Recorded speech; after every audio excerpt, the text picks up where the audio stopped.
Praise the lord. అందరూ బాగున్నారండి? దేవుని కృపను బట్టి మీరు అందరూ బాగున్నారని ఆశిస్తున్నాను. ఈ రీతిగా దేవుని యొక్క మాటలు చేత పట్టుకొని మీ అందరూ ఎదుటికి రావడాన్ని బట్టి ప్రభుని ఎంతగానో స్తుతిస్తున్నాను. మరి సమయంలో దేవుని వాక్యంలోనికి వెళ్ళే ముందు చిన్న ప్రార్థన ద్వారా ఈ వాక్య భాగాన్ని ప్రారంభించాలని ఆశపడుతున్నాను. ప్రార్థన.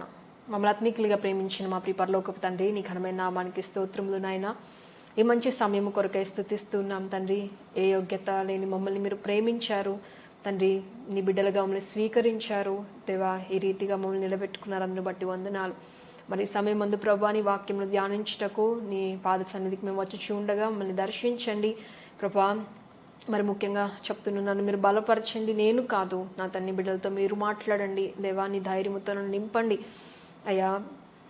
బలముగా నీవే మాట్లాడి నీ యొక్క కార్యమును గంభీర రీతిలో మీరు జరిగించి ప్రభా మీరే మహిమ పొందమని ప్రార్థిస్తూ యేసయ్య అతి పరిశుద్ధమైన ఘనమైన శ్రేష్టమైన నామమును బట్టి అతి మిక్కిలి వినయముతో ప్రార్థించడి పొందుకుంటున్నాం మా ప్రియ పరలోకపు తండ్రి. Amen amen. ఈ సమయంలో మనమందరం కలిసి కొద్దిసేపు వాక్యాన్ని ధ్యానం చేద్దాం. మరి మీరందరూ వాక్యాన్ని వినడానికి సిద్ధముగా ఉన్నారని నేను నమ్ముతున్నాను. ఈరోజు కొద్దిసేపు వాక్యాన్ని ధ్యానం చేద్దాం. ఈరోజు దేవుడు మనతో మాట్లాడే అంశం ఏంటి అంటే సిద్ధపాటు. ఏంటండి సిద్ధపాటు? మనమందరం కలిసి ప్రకటన గ్రంథము 19వ అధ్యాయము 6 నుంచి 7 వచనాలు మనం చదువుకుందాం. అప్పుడు గొప్ప జనసమూహము శబ్దమును, విస్తారమైన జలముల శబ్దమును, బలమైన ఉరుముల శబ్దమును పోలిన ఒక స్వరము, సర్వాధికారియు ప్రభువునగు మన దేవుడు ఏలుచున్నాడు, ఆయనను స్తుతించుడి, గొర్రెపిల్ల వివాహోత్సవ సమయం వచ్చినది, ఆయన భార్య తను తాను సిద్ధపరచుకొని ఉన్నది గనుక మనము సంతోషపడి ఉత్సహించి ఆయనను మహిమపరచదమని చెప్పగా వింటిని. మరియు ఆమె ధరించుకొనుటకు ప్రకాశములను నిర్మలమునైన సన్నపు నార బట్టలు ఆమెకి ఇయ్యబడెను, అవి పరిశుద్ధుల నీతి క్రియలు. మరియు అతడు నాతో ఇలాగ చెప్పెను, గొర్రెపిల్ల పెండ్లి విందుకు పిలువబడిన వారు ధన్యులని రాయుము. మరియు ఈ మాటలు దేవుని యథార్థమైన మాటలని నాతో చెప్పెను. కొంచెంసేపు ఈ వాక్యం ధ్యానం మనం శ్రద్ధగా విందాము. ఈరోజు దేవుడు మనతో మాట్లాడే అంశం ఏంటండి? సిద్ధపాటు. సిద్ధపాటు. ఇక్కడ మనం చదివితే నిజానికి ఈ వాక్యం చెప్పాలని నాకు అస్సలు అంటే చాలా రోజుల నుంచి దేవునికి అంటే మధ్యలో ఒకలాంటి పెనుగులాట అనమాట. వద్దు ప్రభు అన్నట్టు నేను అనుకుంటున్నా, కానీ దేవుడు చెప్పాలి చెప్పాలి అని ప్రభు మాట్లాడుతున్నారు కాబట్టి చెప్తున్నాను. జాగ్రత్తగా విందాం ఈ మాటలు. చూడండి ఏమని రాయబడింది ఇక్కడ? గొర్రెపిల్ల వివాహోత్సవ సమయం వచ్చింది, ఆయన భార్య తను తాను సిద్ధపరచుకొని ఉన్నది. ఈరోజు మన ధ్యానాంశం ఏంటి? సిద్ధపాటు, సిద్ధపరచుకొనుట. ఇక్కడ మనం చూస్తే వివాహాన్ని గురించి రాయబడింది కదండి. వివాహము మనం బైబిల్లో చూసినప్పుడు వివాహము 2 రకాలుగా ఉంది కదా. భౌతిక సంబంధమైన వివాహము, అలాగే ఆత్మ సంబంధమైన వివాహము. దేవుడు వాక్యాన్ని మనం చదివినప్పుడు దేవుడు వివాహానికి చాలా పెద్ద పీట వేసినట్లుగా చూస్తాం. అలానే వివాహము లేకపోతే మ్యారేజ్ అనే పదానికి అర్థం ఏంటండి? మ్యారేజ్ అంటే యూనియన్ ఆఫ్ 2 పీపుల్, అంటే ఒక ఇద్దరు వ్యక్తులు ఐక్యపరచబడడాన్ని ఏమంటున్నాం? వివాహము అంటున్నాం. అయితే ఈ వివాహాన్ని గురించి మనం చదివినప్పుడు హెబ్రీయులకు రాసిన పత్రిక 13వ అధ్యాయం 4వ వచనం చదివితే అక్కడ ఏమని రాయబడింది? వివాహము అన్ని విషయములలో కూడా ఘనమైనదిగా ఉండవలెను అని రాయబడింది. వివాహం ఎలా ఉండాలంటండి? దేవుడు వివాహాన్ని ఏం చేశాడు? ఘనమైనదిగా ఎంచాడు. ప్రతి ఒక్కరు కూడా వివాహాన్ని ఎలా ఎంచాలంటే అందరిలో అది ఎలా ఉండాలి? ఘనమైనదిగా ఉండాలి అని వాక్యంలో రాయబడింది. అయితే పౌలు భక్తుడు ఒక మాట అంటాడు కదా, ఏమనంటే చదువుతాం చూడండి. 1 కొరింథీయులకు రాసిన పత్రిక 7వ అధ్యాయము 7వ వచనం. ఇది నా హితోపదేశమే కానీ ఆజ్ఞ కాదు, మనుషులందరూ నా వలె ఉండగోర్చున్నాను. ఆయనను ఒకడొక విధమునను మరి ఒక విధమునను ప్రతి మనుష్యుడు తనకున్న కృపావరమును దేవుని వలన పొంది ఉన్నాడు. అంటే పౌలు భక్తుడు ఏమంటాడంటే అందరూ కూడా నాలాగా ఉండాలని, నేను ఎలాగా అంటే వివాహం లేకుండా ఉండాలని నేను అనుకుంటున్నాను, ఆశపడుతున్నాను, ఉండగోర్చున్నాను. అయినా కూడా ఒక మాట అక్కడ పౌలు భక్తుడు రాస్తున్నాడు. ఏమనంటే ఆయనను ఒకడు ఒక విధమునను మరి ఒక విధము ఉండడం, అది ఎవరి వల్ల నియమించబడింది, ఎవరి వల్ల అనుగ్రహించబడింది? ఇంగ్లీష్లో ఏమని రాయబడింది అంటే each one has given his own gift from God. ఏమని రాయబడింది? ఈచ్ వన్ హ్యాస్ గివెన్ అంటే అది ఒక వరము లాగా లేకపోతే ఒక బహుమానం లాగా ఇవ్వబడింది. అంటే వివాహము చేసుకోకుండా ఉండడం అనేది అది కూడా దేవుడు కొంతమందికి ఇస్తున్న గిఫ్ట్ అంట. అలానే వివాహము చేసుకోవడం అనేది దేవుడు కొంతమందికి నియమించిన వరము అని రాయబడింది కదండి. అయితే ఒకటి మాత్రం గుర్తుపెట్టుకోవాలి, ఏంటి అని అంటే వివాహాన్ని దేవుడు ఏం చేశాడు? ఘనమైనదిగా ఎంచాడు. ఒకవేళ వివాహాన్ని దేవుడు నిశ్చయించకుండా ఒంటరి జీవితాన్ని జీవించాలని దేవుడు నిర్ణయించి ఉంటే, అలాగే సమర్పించుకుంటే మంచిదే, దేవుని దృష్టిలో అది కూడా మంచిదే అని రాయబడింది. కానీ వివాహము మరి ఒక విధముగా అంటే పౌలు భక్తుల్లా కాకుండా ఒకవేళ మ్యారేజ్లో ఎంటర్ అవుతున్నా కూడా అది కూడా ఎవరిస్తున్న బహుమానం, ఇది గుర్తుపెట్టుకోవాలి. అది ఎవరిస్తున్న బహుమానం లేకపోతే ఎవరిస్తున్న వరం, అది దేవుడిస్తున్న వరం, అది గుర్తుపెట్టుకోవాలి మనం ఇక్కడ. ఆ పాయింట్ గుర్తుపెట్టుకోవాలి. ఏంటది? దేవుడిస్తున్న వరము. మరి ఆనర్ చేస్తున్నామా? దేవుడు ఇస్తున్న వరాన్ని మనం ఘనపరుస్తున్నామా? దేవుడు ఎంతగా ఘనపరిచాడంటే మనం ఆది అందు చూసినప్పుడు దేవుడు మొట్టమొదటి స్థానాన్ని దేనికి వేశాడంటే వివాహానికి. అంత పెద్ద పీటను దేవుడు వివాహానికి వేసినట్లుగా చూస్తాం కదా. అలానే మనము దేవుడు చేసిన కార్యాల్లో కూడా అద్భుత కార్యాలు చూసినప్పుడు మొట్టమొదటి అద్భుత కార్యాన్ని దేవుడు ఎక్కడ చేశారంట? కానా వివాహంలో దేవుడు జరిగించినట్లుగా చూస్తాం. అయితే మరి ఈ వివాహము జరుగుతున్నప్పుడు వివాహము కొరకంట ఏం చేయాలి? సిద్ధపడాలి. ఇక్కడ మనం ప్రకటన గ్రంథం 19వ అధ్యాయము 6-7 వచనాలు ఏమని చదువుతున్నామంటే, ఆయన భార్య తను దేవుని కొరకు ఏం చేయబడింది? సిద్ధపరచుకొని ఉన్నది. అంటే వివాహము కొరకు ఏముండాలంట? సిద్ధపాటు ఉండాలి. ఒక మాట చెప్తానండి, బైబిల్ ప్రకారంగా వివాహానికి సిద్ధపాటు లేదు అంటే అది పాపం. అది ఈలోక సంబంధమైన భౌతిక సంబంధమైన వివాహం కావచ్చు, పర సంబంధమైన వివాహం కావచ్చు. సిద్ధపాటు లేకపోతే అది వాక్యానుసారంగా తప్పు. కాబట్టి ఈరోజు మనం చాలా విషయాలు నేర్చుకోబోతున్నాం, జాగ్రత్తగా విందాం. అయితే ఈ వివాహానికి ఒక ప్యాటర్న్ ఉంది. జూయిష్ ట్రెడిషన్లో లేకపోతే ఆ కాలంలో వాళ్ళకి ఒక నియమము లేకపోతే ఒక ప్యాటర్న్ వాళ్ళకు ఉందంట. అదేంటో ఇప్పుడు చూద్దాం చూడండి. ఫస్ట్ థింగ్ వాళ్ళకి ఏంటంటే బిట్రోతల్ పీరియడ్. అది మన లాంగ్వేజ్లో ఏమంటామంటే ఎంగేజ్మెంట్ పీరియడ్ అంటాం. ఆ టైంలో ఏం జరుగుతుందంటే వరుడు యొక్క తండ్రి, వధువు యొక్క తండ్రి ఇద్దరు కూడా చర్చించుకుంటారు. చూడండి, మనం అందుకే ఎలియాజరు చూసినప్పుడు రెబెకా కొరకు వివాహానికి నియమించినప్పుడు వెళ్ళి ఏం చేస్తాడు? ఎలియాజరు వెళ్ళి లాబానుతో మాట్లాడతాడు ఆమె గురించి. అలానే యాకోబు కూడా మనం చూసినప్పుడు వెళ్ళి ఏం చేస్తాడు? లాబానుతో వివాహం గురించి ఏం చేస్తాడు? మాట్లాడతారు. సో పెద్దలు నిశ్చయిస్తారు, లేకపోతే పెద్దలు ఏం చేస్తారండి? మాట్లాడుకుంటారు. అక్కడ వీరి పెండ్లి కుమారుడు పెండ్లి కుమార్తె నిర్ణయంతో పాటు వెళ్ళేది కాదు, అది పెద్దల నిర్ణయాలతో. ఒకటి గుర్తుపెట్టుకోవాలి, parental consent and also the persons consent. ఎవరైతే ఏ పర్సన్ అయితే ఆ వివాహంలో అడుగు పెడుతున్నారో వారిద్దరి యొక్క అగ్రిమెంట్ అనేది చాలా ప్రాముఖ్యమైనదిగా మనం చూస్తాం ఇక్కడ. సో ఎప్పుడైతే ఈ అగ్రిమెంట్స్, ఈ చర్చ ఎప్పుడైతే జరుగుతుందో, వీరు ఎప్పుడైతే పెద్దవారు మాట్లాడుకున్న తర్వాత లేకపోతే ఇన్వాల్వ్ అవుతున్న వ్యక్తులు కూడా అందరూ మాట్లాడుకుని అందరికీ ఓకే అయిన తర్వాత అంట ఈ వరుడు వధువు ఇద్దరు కూడా సెపరేట్ గా ఒక సెరమోనియల్ వాషింగ్ అనేది జరుగుతుంది. అంటే ఒక ఆచార సంబంధమైన స్నానము జరుగుతుంది. అది దేన్ని సింబలైజ్ చేస్తుంది, దేన్ని అది సూచిస్తుంది అని అంటే, ఒక బంధంలోనికి మేము అడుగు పెడుతున్నాం, అది మేము పరిశుద్ధంగా ఆ బంధంలోనికి, అంటే ఒక స్పిరిట్ క్లీనింగ్ ని సింబలైజ్ చేస్తుంది అంట. అంటే ఒక బంధంలోనికి మేము పరిశుద్ధంగా అడుగు పెడుతున్నాం అనడానికి అది సూచిస్తుందంట. అది హీబ్రూ లాంగ్వేజ్లో ఏమంటే కిద్దోషిం అంటారంట. అంటే శాంక్టిఫికేషన్ లేదా బీయింగ్ సెట్ అపార్ట్. అంటే తెలుగులో ఏంటంటే శుద్ధి చేయబడుట లేదా వేరుగా ఉండడానికి వారు ప్రత్యేకింపబడడాన్ని సూచిస్తుంది. ఏంటి? ఈ సెరమోనియల్ వాషింగ్ అనేది. అయితే ఇదంతా ఎప్పుడు జరుగుతుంది? బిట్రోతల్ పీరియడ్ లో. ఫస్ట్ ఏం జరుగుతుందండి? సెరమోనియల్ వాషింగ్ జరుగుతుంది. జాగ్రత్తగా వినండి. రెండోది ఏంటంటే ఈ ప్రధానము చేయబడిన ఈ సమయంలో జరిగే కార్యం ఏంటో చెప్తున్నాను. మొదటిది ఏంటంటే వాళ్ళు సెరమోనియల్ వాషింగ్ ఉంటుంది, అంటే ఆచార సంబంధమైన స్నానం వారు చేస్తారు. ఎప్పుడు చేసే స్నానం కాదు, ఇది ప్రత్యేకమైనది. రెండోది ఏంటి అని అంటే బ్రైడ్ ప్రైజ్ అనేది ఉంటుంది. అంటే ఈ పెండ్లి కుమారుడు ఏదైతే ఉన్నారో పెండ్లి కుమార్తెను వివాహం చేసుకోవడానికంట ఈయన కొంత ధనము ఓలిగా లేకపోతే కట్నముగా ఇవ్వవలసి ఉన్నదంట. అందుకే మనం చూస్తే ఈ యొక్క బ్రైడ్ ప్రైజ్ అనేది అది ధన రూపంలో ఉండొచ్చు, లేకపోతే అది సేవ లేకపోతే కొలువు చేయొచ్చు. బైబిల్లో మనం చూస్తాం చూడండి, ఆది కాండము 34వ అధ్యాయము 12వ వచనంలో చదివితే షెకెము ఏమంటాడంటే దీనాన్ని వివాహం చేసుకోవడానికి వచ్చినప్పుడు అతని తండ్రితో ఏమని మాట్లాడతాడంటే, ఓలియు కట్నమును ఎంతైనను అడుగుడి, మీరు అడిగినదంతా ఇచ్చేదను, కానీ ఆ చిన్నదాని నాకు ఇయుడి అని వెళ్ళంట తండ్రితో సహోదరులతో మాట్లాడుతున్నాడు. ఇది ధన రూపంలో అయినా ఉండొచ్చు, లేకపోతే మనం యాకోబు జీవితం చూసినప్పుడు యాకోబు ఏం చేస్తాడంటే కొలువు చేసి లేకపోతే ఒక సేవ చేసి ఆ వ్యక్తిని వివాహం చేసుకోవడానికి ఏం చేస్తాడు? 7 సంవత్సరాలు లేయా కొరకు కొలువు చేస్తాడు, ఇంకొక 7 సంవత్సరాలేమో రాహేల్ కొరకు కొలువు చేస్తాడు కదా యాకోబు. అలానే మనం బోయాజు గురించి కూడా చూసినప్పుడు బోయాజు ఏమంటాడు? ఒక మాట అంటాడు. రూతు గ్రంథం 4వ అధ్యాయం 10వ వచనం మనం చదివితే అక్కడ ఒక మాట అంటాడు, నేను రూతుని సంపాదించుకొని పెళ్లి చేసుకున్నాను అంటాడు. ఏమంటాడండి? అంటే ఒక ఖర్చు లేకపోతే ఒక క్రయధనం అనేది అక్కడ వారికి చెల్లిస్తున్నట్లుగా మనము చూస్తున్నాం కదా.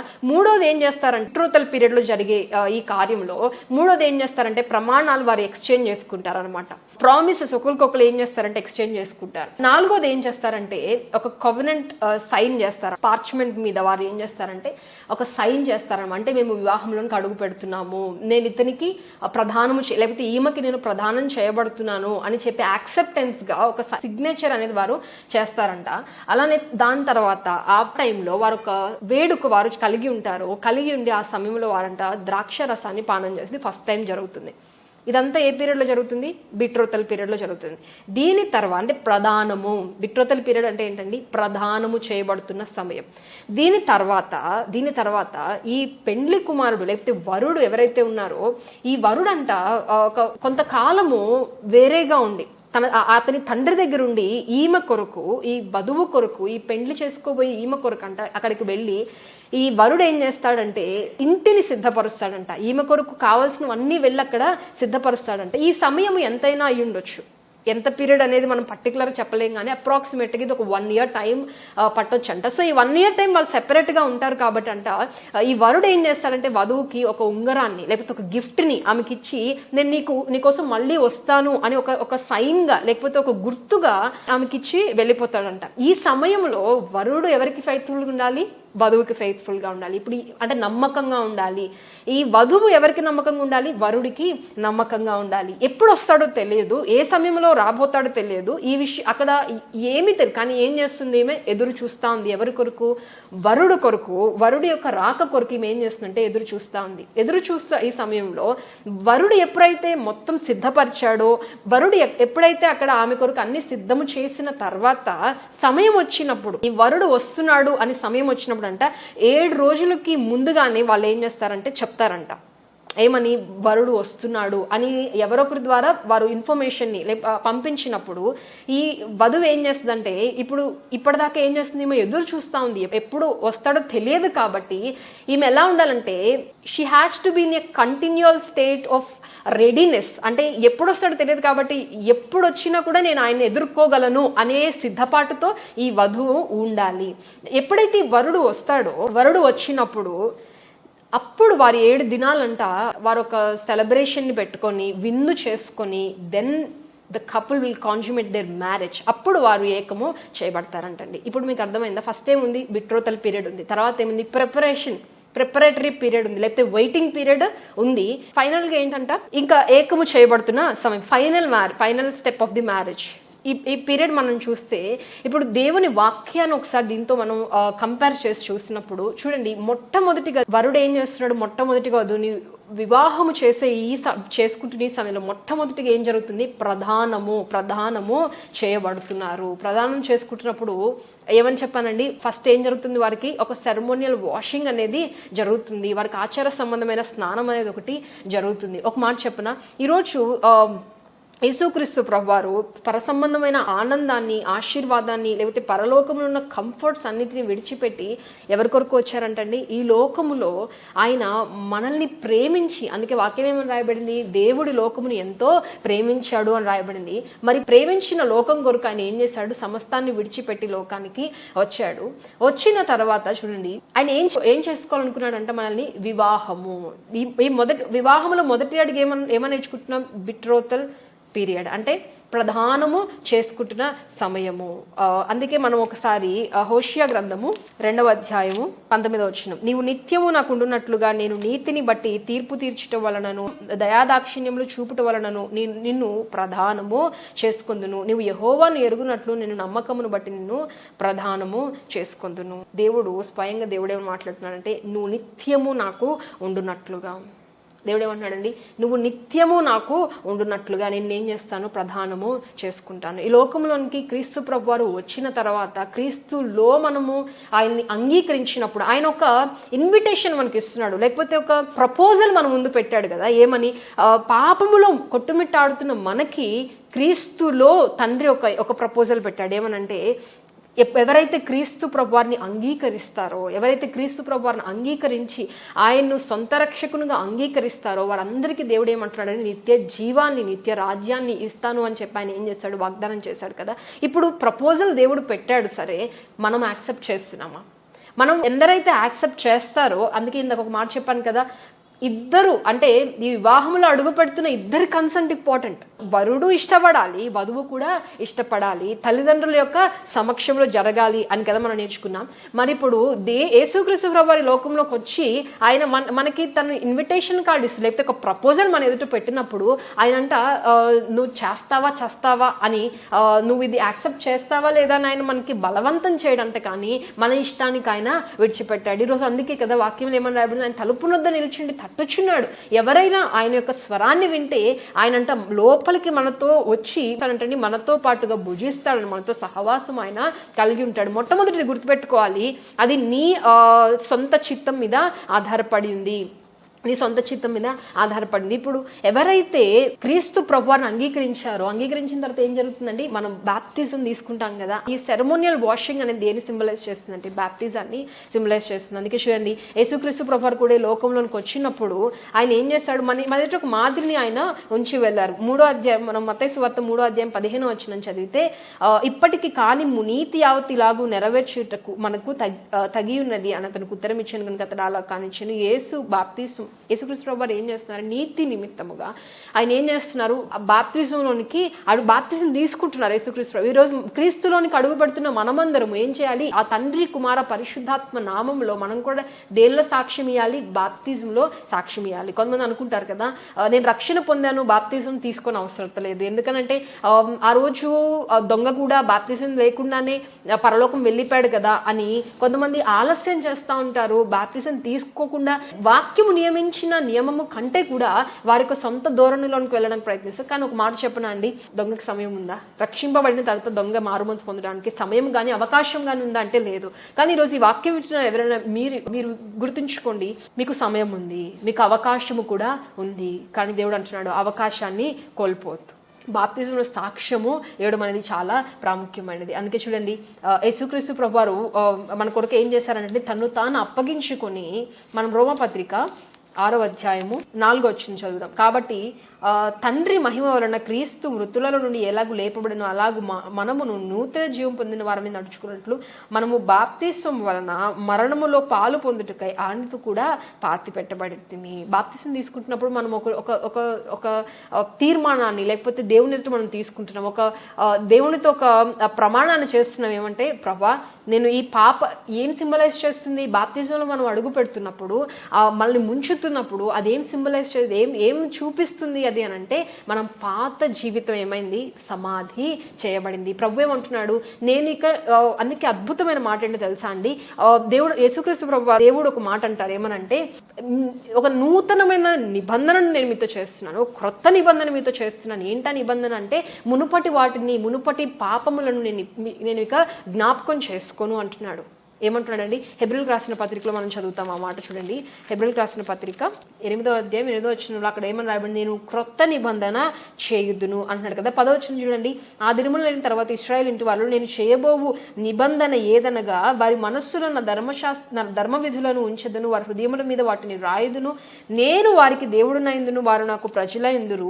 వారిలో ఎవడును ప్రభువును తెలుసుకొనడని తన పట్టణస్థునికి తన సహోదరునికి ఉపదేశము చేయడు. వారిలో చిన్నలు పెద్దల వరకు అందరూ నన్ను తెలుసుకుందరు. నేను వారి దోషముల విషయమై దయ కలిగి వారి పాపంలో నీకు ఎన్నటికి జ్ఞాపకం చేసుకున్నానని ప్రభు సెలవిచ్చుచున్నాడు. ఆయన క్రొత్త నిబంధన అని చెప్పుడు. చూడండి, క్రొత్త నిబంధన ఆయన చేస్తున్నాడు. ఏమనంటే, ఒకప్పుడు నువ్వు పాపిగా ఉన్నావు, కానీ ఇప్పుడు దేవునిలో యేసుక్రీస్తు ప్రభువులో ఎప్పుడైతే ఆ బంధములోనికి నువ్వు అడుగు పెడతా ఉన్నావో, దేవుడు అంటున్నాడు, నేను నీకు ఎన్నడూ కూడా ఆ క్రొత్త నిబంధనలోనికి నువ్వు అడుగు పెడుతున్నప్పుడు ఈ పాతవైతే ఏవైతే ఉన్నాయో వాటిని నేను ఎప్పుడు కూడా జ్ఞాపకము చేసుకోను అంటున్నాడు. ఈ మాటలు వింటున్న మీరు ఒకటి జ్ఞాపకం చేసుకోండి, ఈ ఆత్మ సంబంధమైన వివాహములో అడుగు పెడుతున్నప్పుడు దేవుడు ఏమంటున్నాడు, ఈ ఆత్మ సంబంధమైన ప్రధానంలో నువ్వు అడుగు పెడుతున్నప్పుడు పాత వాటిని జ్ఞాపకం చేసుకుని అంటున్నాడు కదా. అలానే భౌతిక సంబంధమైన వివాహంలో అడుగు పెడుతున్నారు కూడా జ్ఞాపకం చేసుకోవాలి. ఏంటంటే, వెనుకున్న వాటిని ఏం చేయాలి, మరచిపోవాలి. పాస్ట్ సిన్స్ ఏవైతే ఉన్నాయో, వెనుక జీవితం ఏదైతే ఉందో, కొంతమంది ఏం చేస్తారు తెలుసా అండి, జరిగిపోయిన వాటిని ఏం చేస్తూ ఉంటారు, ఎత్తి మాట్లాడుతూ ఉంటారు. కానీ వాక్యంలో ఏమని రాయబడింది, ఒక బంధములో ఉన్నప్పుడు ఆ జరిగిపోయిన వాటిని పదే ఎత్తి మాట్లాడుతున్నప్పుడు భేదములు కలుగజేయడానికే కానీ అక్కడ సమాధానాన్ని కలుగజేయడానికి కాదు. అది గుర్తుపెట్టుకోవాలి. సో ఇక్కడ ఎప్పుడైతే ప్రధానంలోనికి మనం అడుగు పెడుతున్నామో, దేవునితో ఆ బంధములోనికి దేవుడు ఏమంటున్నాడు, నువ్వు నిత్యము నాకు ఉండాలి. ఎందుకు ప్రదానం చేసుకుంటున్నా అంటే ఇక లోకానికి నువ్వు బానిసమైంది చాలు, ఈ లోకం వెంబడి వెళ్ళింది చాలు. ఈరోజు ప్రభు మన ఎదుట ఒక ప్రపోజల్ పెడుతున్నాడు. ఏమనంటే క్రీస్తులో ఎవరైతే క్రీస్తుని అంగీకరిస్తారో వారు ఏం చేయబడుతున్నారండి, ఆ బంధంలోనికి అడుగు పెడుతున్నారు కదా. ఇప్పుడు నూతనమైన నిబంధన చేస్తున్నాడు. ఏమంటే నీకు ఎప్పుడు కూడా నీ పాపాలని జ్ఞాపకము చేసుకోను. మరొకసారి నా బాప్టిజం తీసుకున్న తర్వాత ఆ ముందు వాటిని అన్నిటినీ కూడా దేవుడు ఏమాత్రం కూడా జ్ఞాపకము చేసుకోడు. ఆ యొక్క పాత వాటిని దేవుడు జ్ఞాపకము పెట్టుకొని అంటున్నాడు. ఇప్పుడు మనం ప్రత్యేకించబడుతున్నాం అనడానికి సాదృశ్యం. బాప్తిజం తీసుకున్న తర్వాత మనం గుర్తుపెట్టుకోవాలి ఏంటి అని అంటే, you are being sanctified, you are being set apart for God's glory. అంటే నువ్వు ప్రత్యేకించబడుతున్నావు, నువ్వు దేవుని కొరకు ప్రత్యేకమైన వ్యక్తిగా ఉండడానికి నువ్వు ఆ బంధంలో అడుగు పెడుతున్నావు గుర్తుపెట్టుకోవాలి. అలానే మనం ఇప్పుడు చదివాం కదండి హెబ్రీయులకు రాసిన పత్రికలో, దేవుడు ఏమంటున్నాడు, నేను ఎప్పుడు కూడా జ్ఞాపకం చేసుకోను, మీ దోషముల విషయమై దయ కలిగి మీ పాపములు అంటే ఏం చేస్తానంటే పరిహరిస్తానంటున్నాడు, వాటిని నేను జ్ఞాపకం చేసుకోను. అలా ద్వితీయోపదేశకాండం 1వ అధ్యాయం 8వ వచనం చదువుదాం ఒకసారి. ద్వితీయోపదేశకాండం 1వ అధ్యాయం 8వ వచనం. నీ ముందర నడుచువాడు యెహోవా, ఆయన నీకు తోడయుండును, ఆయన నిన్ను విడువడు, నిన్ను ఎడబాయడు. ఇప్పుడు హోషేయ గ్రంథంలో మనం ఏం చదివాం, నువ్వు నిత్యము నాకు ఉండాలి అని నేను ఏం చేస్తున్నాను, నిన్ను నీతిని బట్టి ప్రధానము నిన్ను చేసుకుంటున్నాను అంటున్నాడు కదా. ఆ మాటలో దేవుడు చెప్తున్నప్పుడు ఆ మాటకి అర్థం ఏంటంట, నేను విడువను, నేను నిన్ను ఎడబాయను. దేవుడు ఒక మాట చెప్పాడు చూడండి, ఫర్ ఎవర్ అంటే ఇంకెప్పటికీ కూడా నువ్వు ఆయనకు ఉండాలి అని ఆయన ఆశపడుతున్నాడు. కాబట్టి దేవుడు చేస్తున్న వాగ్దానం, ఈ వాగ్దానం చేస్తున్నప్పుడు దేవుడు ఒక మాట అంటున్నాడు, ఏమంటే నీ పాతవి నేను జ్ఞాపకం చేసుకోను అంటున్నాడు. రెండోది ఒకటి గుర్తుపెట్టుకోవాలి, ఆ ప్రధానము చేసుకుంటున్న సమయంలో దేవుడు ఏమంటున్నాడంటే, నేను నిన్ను విడువను, నేను నిన్ను ఎడబాయను. దేవుడు ఏమంటున్నాడండి, ఈ మాట మనకు విన్నప్పుడు ఎంత ధైర్యం కలగాలి కదా. ఈ లోకంలో మనం ప్రతిరోజు జీవించుచున్న మనము గుర్తుపెట్టుకోవాలి ఏంటంటే, మనం ఒంటరి వారము కాదు, మనతో ఎవరున్నారంట, ఆయన ఉన్నాడు. మనతో నడుస్తున్న వారు ఎవరు అంటే పరిశుద్ధాత్మ దేవుడు. ఆయన ఏమని వాగ్దానం చేస్తున్నాడంటే, నిన్ను విడువను. అందుకే చూడండి, ఆయన అంటున్నాడు, గతాన్ని జ్ఞాపకం చేసుకోవద్దు కానీ భవిష్యత్తును గురించిన నిరీక్షణ కలగడానికి ఆయన ఈ వాగ్దానాన్ని మనకి చేస్తున్నాడు. అంటే నేను ప్రదానం చేసుకుంటున్నాను అని చెప్తున్నాడు అంటే దాని అర్థం ఏంటి, భవిష్యత్తు గురించిన నిరీక్షణ మనకి ఉంది. ఈరోజు ఈ వాక్యం వింటున్న మిమ్మల్ని ప్రశ్న అడగాలనుకుంటున్నారు. చాలా మంది ఈ లోకమే శాశ్వతమైనదిగా బ్రతికేస్తున్నాం, ఈ లోక సంబంధమైన బంధాలే శాశ్వతమైనవిగా బ్రతికేస్తున్నాం, ఈ లోక సంబంధమైన ధనధాన్యాల కొరకు మనం ప్రయాసపడుతున్నాం. కానీ నిజంగా ఇందాక వాక్యం ఏమని చదివాం మనం, ప్రకటన గ్రంథము 19వ అధ్యాయంలో ఏమని చదివాం, ఆ విందులో అంట పార్టిసిపేట్ చేసేవారు ఎవరంటండి, ధన్యులు. ఇది యథార్థమైన నమ్ముతున్నామా? ఒక రోజు రాబోతుంది, ఆయన రాబోతున్నాడు, ఆయన తన దూతలతో కూడా పరిశుద్ధులతో కూడా ఆయన రాబోతున్నాడు. నేను ఆయనతో ఉండాలి, ఆయనతో పాటు కలిసి నేను కూడా భుజించాలనుకున్నాను. ఈ లోక సంబంధమైన వాటిలో ఏం చేయరంటే తమ సమయాన్ని వ్యర్థముగా ఖర్చు చేయరు. ఇప్పుడు ఒక వివాహము కొరకు ఈ బిట్రోతల్ పీరియడ్లో ప్రమాణాలు ఎక్స్చేంజ్ చేసుకున్నారు కదా. ఇప్పుడు ఈ వధువు లేకపోతే ఈ పెండ్లి కుమార్తె ఏం చేస్తుందంట, వెయిటింగ్ పీరియడ్ ఉంది, ఒక వెయిటింగ్ పీరియడ్ ఉంది. వెయిటింగ్ పీరియడ్లో ఏం చేస్తుంది, తను తాను ఏం చేస్తుందంటే సిద్ధపరచుకుంటా ఉంది, తాను ఏం చేస్తుంది, అందుకే పౌలు భక్తుడు కూడా ఒక మాట అంటాడు, ఏమనంటే 2 కొరింథీయులకు రాసిన పత్రిక 11వ అధ్యాయము 2వ వచనం, దేవాశక్తితో మీ ఎడల ఆసక్తి కలిగి ఉన్నాను, ఎందుకనగా పవిత్రులను కన్యకునుగా ఒక్కడే పురుషునికి అనగా క్రీస్తుకు సమర్పింపవాలని మిమ్మల్ని ప్రదానము చేసి తిని. పౌలు ఏమంటున్నాడండి, సంఘాన్ని ఎవరికి ప్రదానం చేశానంట పౌలు, క్రీస్తుకు ప్రదానము చేశాను అని. ఈరోజు మనం ఎవరికి ప్రదానము చేయబడ్డాం? ఒక మాట జాగ్రత్తగా వినండి, మనం ఏ పీరియడ్లో ఉన్నాము? వెయిటింగ్ పీరియడ్లో, దేవుని కొరకు ఎదురు చూస్తున్న మనం ప్రదానం చేయబడ్డాం. ఇందాకే చెప్పాను కదా, క్రీస్తు ప్రభువారు తన యొక్క సమస్తాన్ని విడిచిపెట్టి లోకానికి వచ్చి మన ఎదుట ఒక ప్రపోజల్ పెట్టాడు, లేకపోతే ఆ ప్రపోజల్ పెట్టిన మనం ఏం చేయాలి, దాన్ని స్వీకరించాలి. ఈరోజు స్వీకరించిన మనమందరము ఏం చేసాం, ఎక్కడున్నాం ఇప్పుడు? వెయిటింగ్ పీరియడ్లో ఉన్నాం. బిట్రోతల్ పీరియడ్ అయిపోయింది, ఇప్పుడు మనం ఎక్కడున్నాం? వెయిటింగ్ పీరియడ్లో ఉన్నాం. ఈ వెయిటింగ్ పీరియడ్లో లేకపోతే ఈ దేవుని కొరకు ఎదురు చూస్తున్న ఈ సమయంలో మనం ఏం చేయాలంటే మనల్ని మనము సిద్ధపరచుకోవాలి, మనం ఏం చేయాలి, సిద్ధపరచుకోవాలి. అందుకే ఇందాకేం చెప్పాను, బిట్రోతల్ పీరియడ్లో ఏముంటుందని చెప్పాను, సెరమోనియల్ వాషింగ్ ఉంటుందని చెప్పాను. రెండోది ఏం చెప్పాను, వధువు కొరకు వరుడేం చేస్తాడు, ధనాన్ని ఇస్తాడు, నేర్చుకున్నాను కదా. మరి మన పరమ వరుడు యేసుక్రీస్తు ప్రభువారు మన కొరకు ఏమిచ్చాడండి, తన ప్రాణాన్ని మన కొరకు ధారపోసాడు. మన కొరకు ఏం చేశాడు, తన రక్తాన్ని ప్రైజ్గా వెలగా ఆయన ఏం చేశాడు, చెల్లించాడు కదా. అందుకే 1 కొరింథీయులకు రాసిన పత్రిక 6వ అధ్యాయము 19వ వచనం చదువుదాం చూడండి. మీ దేహము దేవుని వల్ల మీకు అనుగ్రహింపబడి మీలో ఉన్న పరిశుద్ధాత్మక ఆలయం అనేది మీరు ఎరుగరా, మీరు మీ సొత్తు కారు. ఈ మాట జాగ్రత్తగానండి. విలువ పెట్టి కొనబడిన వారు. ఇందాక మనం రూతు గ్రంథం 4వ అధ్యాయం 10వ వచనంలో ఏం చదివాము? రూతుని బోయజ్ ఏమంటున్నాడు, నేను ఈమెని సంపాదించి పెళ్లి చేసుకున్నాను, అంటే నేను ఖర్చు పెట్టాను, నేను ఒక క్రయధనాన్ని నేను చెల్లించాను. చాలా ఎగ్జాంపుల్స్ చూసాం కదా మనం. అలానే యేసుక్రీస్తు ప్రభువారు కూడా మనల్ని ఎలా సంపాదించుకున్నాడు అంటే విలువ పెట్టి కొన్నాడు ఆయన మనల్ని. మరి విలువ పెట్టి కొన్నాడు అని గ్రహించినప్పుడు దేవుని మనం ఏం చేస్తామండి, ప్రేమిస్తా. ఆ ప్రత్యక్షత మన హృదయంలో కలిగినప్పుడు ప్రభువుకి మనం నమ్మకంగా ఈ యొక్క వెయిటింగ్ పీరియడ్ ఏదైతే ఉందో, లేకపోతే ఎదురు చూసే సమయం ఏదైతే ఉందో, ఎదురు చూపులో మనం ఎలా ఉంటాం, ఆ వరుడికి మనం ఎలా ఉంటాం, మనము నమ్మకంగా ఉండగలుగుతాం. అలానే చూడండి, ఈ వెయిటింగ్ పీరియడ్ లో ఏం చేయకూడదు, నమ్మకత్వాన్ని కోల్పోకూడదు. ఇప్పుడు వరుడు ఏమించాడంట ఆమెకి, ఒక ఉంగరాన్ని, లేకపోతే ఏదైనా ఒక గుర్తుని, నేను వస్తాను మళ్ళీ నీ దగ్గరికి అని చెప్పి ఆ గుర్తుని ఇచ్చేసి వెళ్ళిపోతాడంట. ఆ 1 year పాటు, అప్రాక్సిమేట్గా 1 year పాటు ఆమె ఏం చేస్తుంది, ఎదురు చూచే ఆ సమయంలో ఈమెకి ఏముండాలండి, ఓర్పు ఉండాలి. ఆ ఎదురు చూస్తున్నప్పుడు ఏం చేస్తుంది అంటే, ఆ ఇచ్చిన ఆ గుర్తు ఏదైతే ఉందో అది చూసినప్పుడల్లా ఈమెకి ఏం కలుగుతుంది, అవును వరుడు వస్తాడని నమ్మకం. రెండోది ఏం చేయాలి, ఈమె ఈ వెయిటింగ్ పీరియడ్లో ఏం చేయాలి, నమ్మకంగా ఉండాలి, ఓర్పు కలిగి ఉండాలి. అలానే ఈమె ఎదురు చూస్తూ ఉండాలి, సిద్ధపడాలి. ఇది చాలా ప్రాముఖ్యమండి. మనం ఈరోజు దీని మీద కొంచెం ఎక్కువగా ధ్యానం చేయబోతున్నాం. చూడండి, ఏం చేయాలండి, సిద్ధపాటు కలిగి ఉండాలి. అందుకే మనం ఎఫెసీయులకు రాసిన పత్రిక 1వ అధ్యాయము 13-14 వచనం చదివితే, మీరును సత్యవాక్యమును అనగా మీ రక్షణ సువార్తను విని క్రీస్తునందు విశ్వాసం ఉంచి వాగ్దానం చేయబడిన ఆత్మ చేత ముద్రింపబడితిరి. దేవుని మహిమకు కీర్తి కలుగుటకు ఆయన సంపాదించుకున్న ప్రజలకు విమోచన కలుగు నిమిత్తము ఈ ఆత్మ మన స్వాస్థ్యమునకు సంచకరువుగా ఉన్నాడు. ఆయన ఏం చేశాడు, మనల్ని ముద్రించాడు. దేనితో ముద్రించారు, పరిశుద్ధాత్మతో ముద్రించారు. యేసుక్రీస్తు ప్రభువారు మొదటిసారి వచ్చి ఆయన తన యొక్క రక్తాన్ని కార్చి వెళ్ళిపోయారు. ఎవరైతే ఆ యొక్క రక్తంలో, లేకపోతే ఆ క్రీస్తు శిలువ యొక్క త్యాగాన్ని ఎవరైతే హృదయంలో నమ్మి విశ్వసించి ఆయన హృదయంలో చేర్చుకుంటున్నారో, ఇప్పుడు మనం ఎందులో అడుగు పెట్టాము అంటే దాని అర్థం ఏంటి, మనం దేవునితో ప్రధానము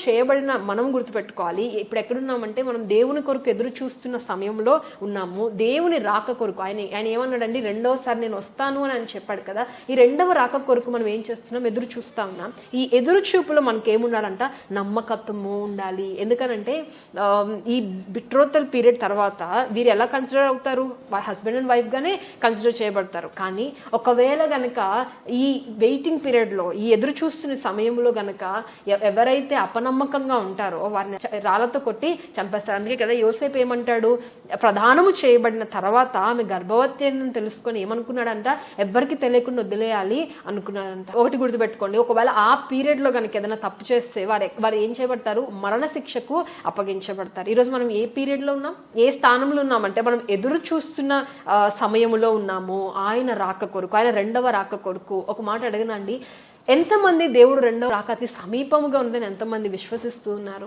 విశ్వసించిన వాళ్ళ యాటిట్యూడ్ వేరేలా, వాళ్ళ జీవన విధానం వేరేలా ఉంటుంది. ఎందుకంటే చాలా మంది క్రైస్తవులు ఎలా బ్రతుకుతున్నారంటే, మనం ఎలా ఉండాలంటే లోకానికి వెలుగుగా, లోకానికి దేవుని చూపే వారంగా ఉండాల్సిన మనమే ఈ లోక సంబంధమైన వాటికే మనము పరిమితం అయిపోతున్నాం. ఆశీర్వాదంలో కొరకు ప్రార్థిస్తున్నాం కదా, ఈ లోక సంబంధమైన వాటికే పరిమితం అయిపోయి అసలు ఆయన రాకడ గురించి కూడా ఆలోచన లేని జీవిస్తున్న క్రైస్తవులు ఎందరో ఉన్నారు. కానీ వాక్యం వింటున్న మనము దయచేసి ఇప్పటికైనా ఒకటి గుర్తుపెట్టుకుందాం, ఏంటంటే గొర్రెపిల్ల వివాహోత్సవ సమయము ఆసన్నమైంది. ఈ పీరియడ్లో, ఈ యొక్క ఆసన్నమైన సమయంలో ఈమె ఏం చేస్తుంది, వధువు ఏం చేస్తుందంటే తను సిద్ధపరచుకోవడం మాత్రమే కాదు, ఎదురు చూస్తూ ఉంది. సిద్ధపాటు మాత్రమే కాదు, ఎదురు చూసే అనుభవంలో కూడా మనము ఉండాలి.